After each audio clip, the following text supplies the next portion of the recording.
Cet été, les ventes de bière à Boston ont triplé en quelques jours à peine, et personne en Nouvelle-Angleterre n'avait besoin qu'on lui explique pourquoi. Une vague de tartans a débarqué des avions, et en moins de 72 heures, les supporters écossais avaient vidé les bars de la ville à un point tel que certains pubs ont dû demander des livraisons d'urgence.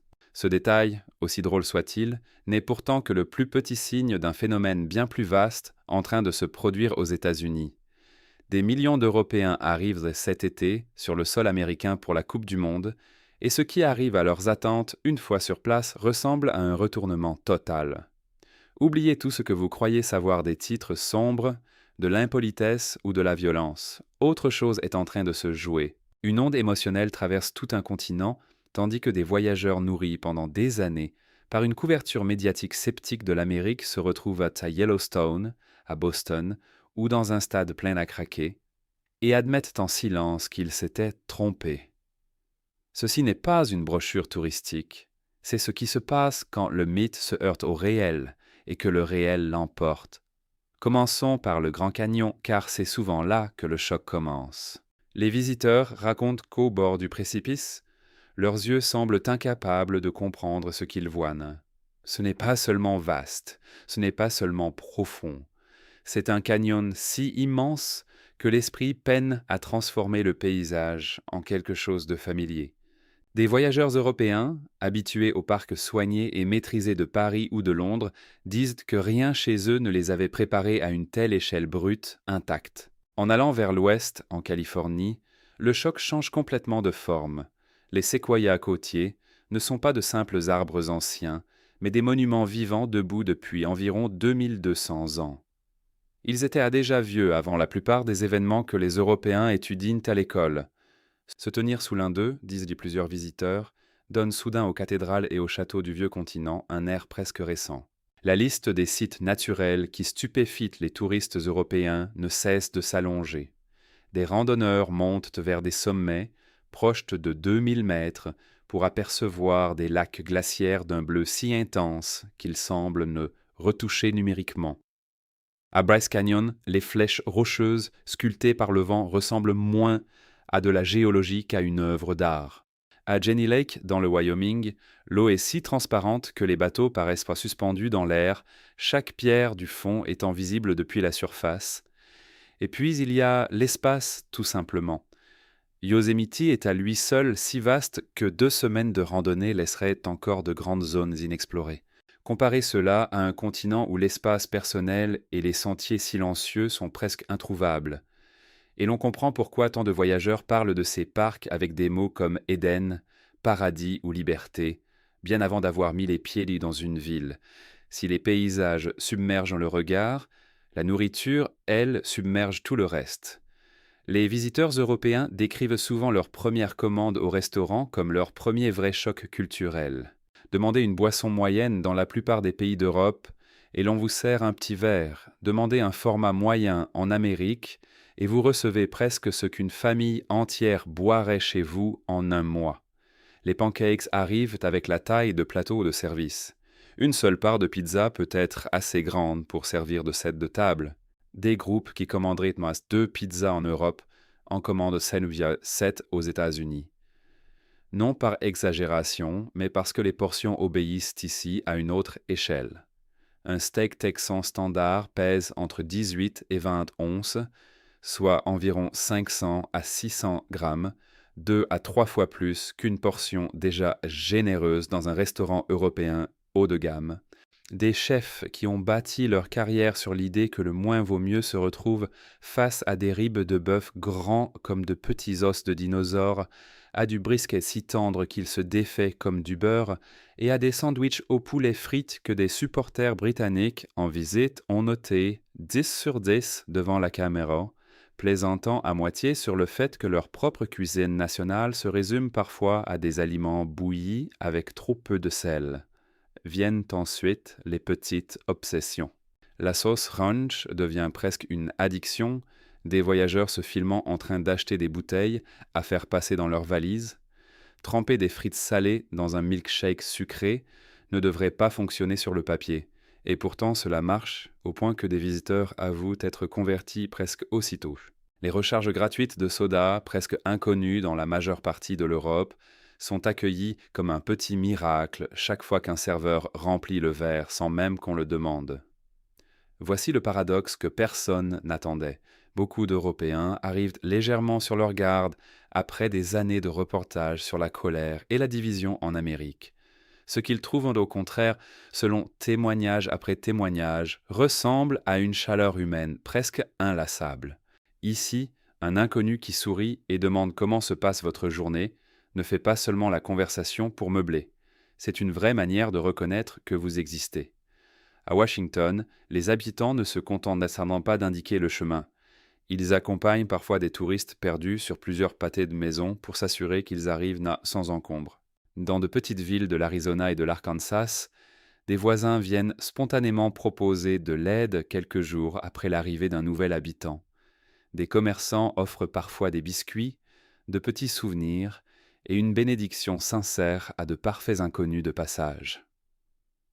Sur les aires de repos et dans les rassemblements de petites villes, des visiteurs racontent avoir été invités à des barbecues ou à des parties de chasse par des gens rencontrés quelques minutes plus tôt. Cette générosité touche aussi le portefeuille. Des barman travaillant au milieu des foules de la Coupe du Monde dans des villes comme Boston disent avoir gagné près de 950 $ de pourboire en un seul service, uniquement grâce à des supporters emportés par la fête. Cela pose une question inconfortable au vieux continent. La réserve européenne est-elle vraiment de l'élégance ou parfois seulement une distance polie entre des gens qui prennent rarement la peine de créer un vrai lien ? C'est ici que l'histoire devient beaucoup plus complexe qu'un simple récit de voyage heureux, car deux Amériques très différentes se donnent à voir exactement au même moment cet été. D'un côté, des Américains ordinaires, dans les villes hautes, ouvrent grand leurs portes aux supporters étrangers avec l'hospitalité décrite plus haut. De l'autre, les politiques migratoires de l'administration Trump créent de fortes frictions autour du tournoi même que le pays organise. Plus tôt cette année, le département d'État a suspendu le traitement de visas d'immigration pour les voyageurs de 75 pays et maintenu séparément des restrictions de voyage touchant des dizaines de nations dont certaines ont des équipes engagées dans cette Coupe du Monde. Les supporters venus d'Iran et d'Haïti, dont les sélections nationales se sont qualifiées, ont de fait été tenus à l'écart par ces restrictions, même si les joueurs, les entraîneurs et le personnel indispensable ont obtenu des exemptions pour participer. Un arbitre somalien et un membre du staff irakien auraient en été refoulés dans des aéroports américains à l'approche du tournoi, tandis que des membres de la Fédération marocaine de football, pourtant munis de billets valides et de réservations d'hôtels, se sont vus refuser des visas alors qu'aucune restriction directe ne visait leur nationalité. Plus de 120 organisations de défense des droits civiques ont publié un avertissement commun à l'attention des quelques 10 millions de personnes attendues pour le tournoi, les mettant en garde contre le risque d'une application agressive des règles migratoires, de refus d'entrée arbitraire et d'un examen renforcé de l'historique des réseaux sociaux. La Maison-Blanche a rejeté ces avertissements, les qualifiant de politiquement motivés, et a affirmé au contraire que cette Coupe du Monde serait l'édition la plus sûre et la mieux sécurisée de l'histoire de l'événement. Dans un rare recul partiel, l'administration a levé une règle controversée qui obligeait les supporters de 5 pays qualifiés, dont le Sénégal et la Côte d'Ivoire, à verser des cautions remboursables, pouvant atteindre 15 000 $ pour obtenir un visa.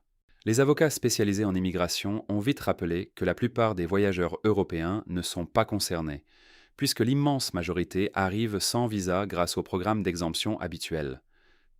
C'est précisément pourquoi les vidéos sur les réseaux sociaux montrent surtout des expériences très positives de visiteurs britanniques, français, italiens ou écossais, tandis que les tensions s'accumulent ailleurs dans le système migratoire. La liberté que les Européens décrivent est donc bien réelle pour beaucoup d'entre eux personnellement. Marcher sans se sentir jugé, s'habiller comme ils le souhaitent, poursuivre des projets ambitieux qui auraient à susciter des rires chez eux. Un ancien soldat britannique sans diplôme universitaire aurait construit aux États-Unis un revenu mensuel à 5 chiffres, ce qui, selon lui, aurait été presque impossible avec la fiscalité britannique et ses attentes de classe plus rigides.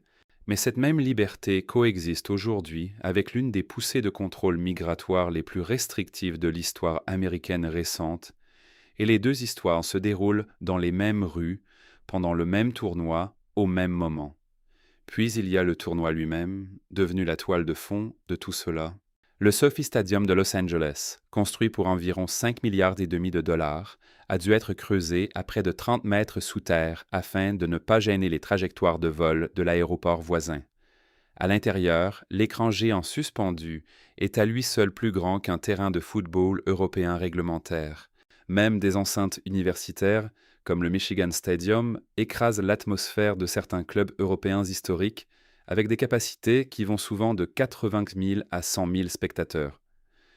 Sur le terrain, le tournoi a déjà livré une vraie dramaturgie. L'équipe masculine des États-Unis a battu la Bosnie-Herzégovine 2-0 pour atteindre le tour des 32, signant sa première victoire dans une phase à élimination directe de Coupe du Monde depuis 2002, avec 10 buts inscrits jusque-là, un record pour le programme. L'attaquant Folarin Balogun a été expulsé dans ce match après un carton rouge controversé, puis la FIFA a suspendu la sanction qui en découlait, lui permettant de revenir pour le 8e contre la Belgique à Seattle, une décision qui a nourri de nombreux débats chez les supporters comme chez les consultants. La Suisse a dominé l'Algérie 2-0 pour rejoindre le même stade, tandis que la presse allemande spécule sur un possible changement d'entraîneur après un parcours décevant. Pour les supporters écossais, ce tournoi a une portée particulière. Il marque leur première participation à une Coupe du Monde depuis près de 3 décennies, depuis 1998, et la fameuse Tartan Army est devenue un phénomène viral, célébré dans les villes américaines de Boston à Miami pour sa bonne humeur et son énergie inépuisable. Des supporters auraient généré des niveaux sonores enregistrés à 125 décibels dans les stades, comparables au décollage d'un avion de chasse, surtout lors de cérémonies d'avant-match souvent accompagnées de survols militaires et de feux d'artifice calés sur l'hymne national. En dehors des stades, le choc se poursuit dans les allées des supermarchés américains. Un voyageur français a un jour comparé un seul Costco à un lieu plus grand que tout son village natal. Ici, le lait ne se vend pas en petites briques, mais en bidons d'1 gallon, soit près de 3,5 litres, poussant un touriste britannique déconcerté à demander tout haut si les Américains gardèrent des vaches dans leur sous-sol.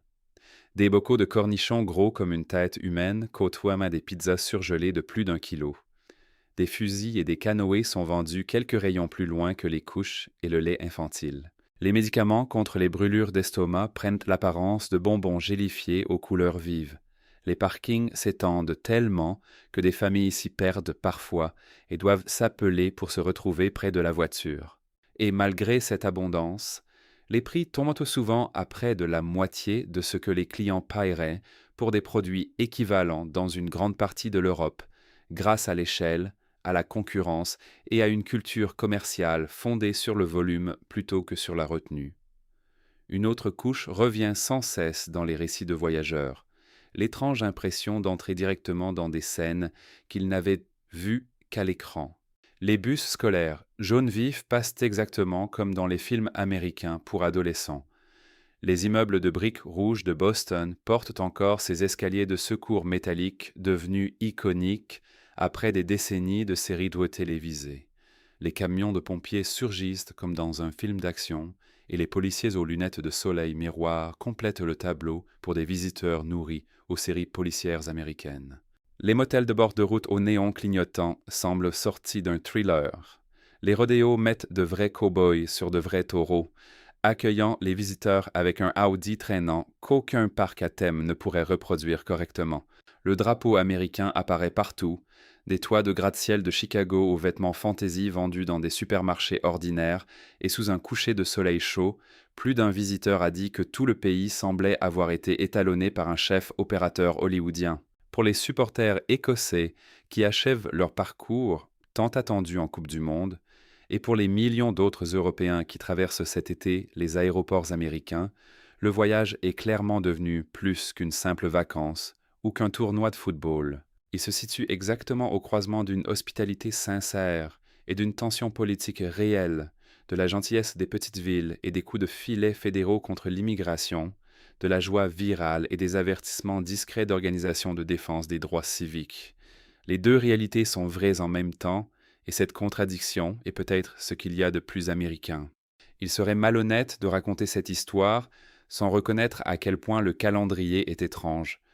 Le président Trump est apparu en personne à la cérémonie du tirage au sort de la Coupe du Monde à la fin de l'an dernier, adressant un accueil très public aux équipes et aux supporters du monde entier, alors même que son administration resserrait les restrictions de voyage visant 19 pays supplémentaires. Cette contradiction a accompagné le tournoi depuis ses premières étapes de planification jusqu'au match d'ouverture de cet été. Les défenseurs des droits civiques se sont montrés particulièrement vocaux, avertissant que les agents de l'immigration pourraient examiner les comptes de réseaux sociaux des visiteurs à la recherche de ce qu'ils décrivaient comme un sentiment anti-américain, et rappelant que des refus d'entrée arbitraires restaient une possibilité réelle pour les voyageurs de certaines régions. Des responsables intérimaires de l'Agence de contrôle de l'immigration et des douanes ont déclaré publiquement que l'agence entendait rester un élément clé du dispositif de sécurité du tournoi, sans laisser penser que les opérations de contrôle dans les villes hautes seraient suspendues pendant l'événement. Les vérificateurs de faits ont démenti certaines des rumeurs les plus extrêmes circulant en ligne, confirmant qu'il n'y avait pas eu d'annulation massive de billets de Coupe du Monde, ni de signalement crédible de supporters détenus simplement pour avoir assisté à des matchs, mais la tension de fond reste très réelle pour les voyageurs des pays concernés. Pendant ce temps, les Américains ordinaires des villes hautes semblent largement indifférents à ces frictions, du moins si l'on en croit les récits des visiteurs. À Boston, les bars continuent de se réapprovisionner, les inconnus continuent d'indiquer leur chemin, et les petits commerçants continuent d'offrir des échantillons gratuits aux touristes curieux. Cela crée un étrange effet d'écran partagé où la même semaine peut produire une vidéo virale d'un supporter européen pleurant de joie devant un sandwich au poulet frit, juste à côté d'un article sérieux sur les refus de visa auxquels sont confrontés des supporters d'Iran, d'Haïti, de Côte d'Ivoire et du Sénégal. Ce qui rend tout cela particulièrement intéressant, c'est la franchise avec laquelle les Européens admettent s'être trompés. Podcasts, vlogs de voyage et feeds de discussion sur les réseaux sociaux, partout sur le continent, se remplissent de visiteurs revenant sur des années d'idées reçues, absorbées à travers l'actualité et les clichés de la pop culture. Certains parlent même, à moitié en plaisantant, d'une tournée d'excuses collectives, lorsqu'ils comparent la vie quotidienne calme et fonctionnelle qu'ils ont vécue à Boston, Seattle ou Los Angeles au chaos qu'ils imaginaient en se fiant au seul gros titre. Dans le même temps, des voix plus prudentes rappellent que l'expérience d'un touriste pendant un événement mondial très surveillé et très visible ne reflète pas nécessairement le quotidien des immigrés ou des résidents de longue durée confrontés au même système, sans billet de retour. Les deux points de vue se partagent aujourd'hui côte à côte dans les médias européens et aucun n'annule totalement l'autre. Ce qui est clair, c'est que cette Coupe du Monde, quoi qu'on en retienne, a poussé un nombre inhabituellement élevé d'Européens à comparer leur Amérique imaginaire à l'Amérique réelle, en temps réel, caméra allumée du début à la fin. Alors que les tours à élimination directe se poursuivent et que des villes comme Seattle se préparent à accueillir États-Unis contre Belgique, la tension entre spectacle et examen critique ne semble pas près de se dissiper. D'Azo, pour l'instant, la Tartan Army continue de chanter, les grills continuent de fumer, et les avocats spécialisés en visa continuent de répondre au téléphone, tous en même temps dans le même pays pendant le même tournoi. Au-delà des histoires individuelles, cette compétition est discrètement devenue l'une des plus grandes expériences en direct de perception culturelle que l'Europe ait jamais menée sur elle-même. Des millions de personnes qui se sont forgées une opinion des États-Unis à travers les cycles d'actualité, les films et les récits de seconde main confrontent désormais ces opinions à la réalité dans de vraies villes, pendant de vraies semaines, avec de vrais inconnus. C'est une preuve d'un tout autre type qu'un titre ou une petite phrase, et elle semble remodeler les attitudes plus vite qu'aucun article ou documentaire ne pourrait le faire seul. Les analystes qui étudient l'impact plus large du tournoi soulignent que les villes hautes profitent d'un réel élan économique grâce à cet afflux de visiteurs, tandis que les débats sur la politique migratoire se poursuivent en arrière-plan, largement sans lien avec les touristes eux-mêmes. Dans les villes de stade, les commerces locaux signalent une fréquentation record, les travailleurs de l'hôtellerie décrivent des pourboires inhabituellement généreux de la part des supporters internationaux, et les petits opérateurs touristiques disent que les demandes venues d'Européens ont nettement augmenté depuis le début du tournoi. Quelles que soient les conclusions que chaque visiteur tire sur la liberté, la nourriture ou l'échelle vertigineuse du pays, les chiffres suggèrent que cette Coupe du Monde laisse une empreinte mesurable bien au-delà du score d'un match, une empreinte qui continuera sans doute d'influencer la manière dont les Européens parlent de l'Amérique longtemps après le coup de sifflet final de la finale.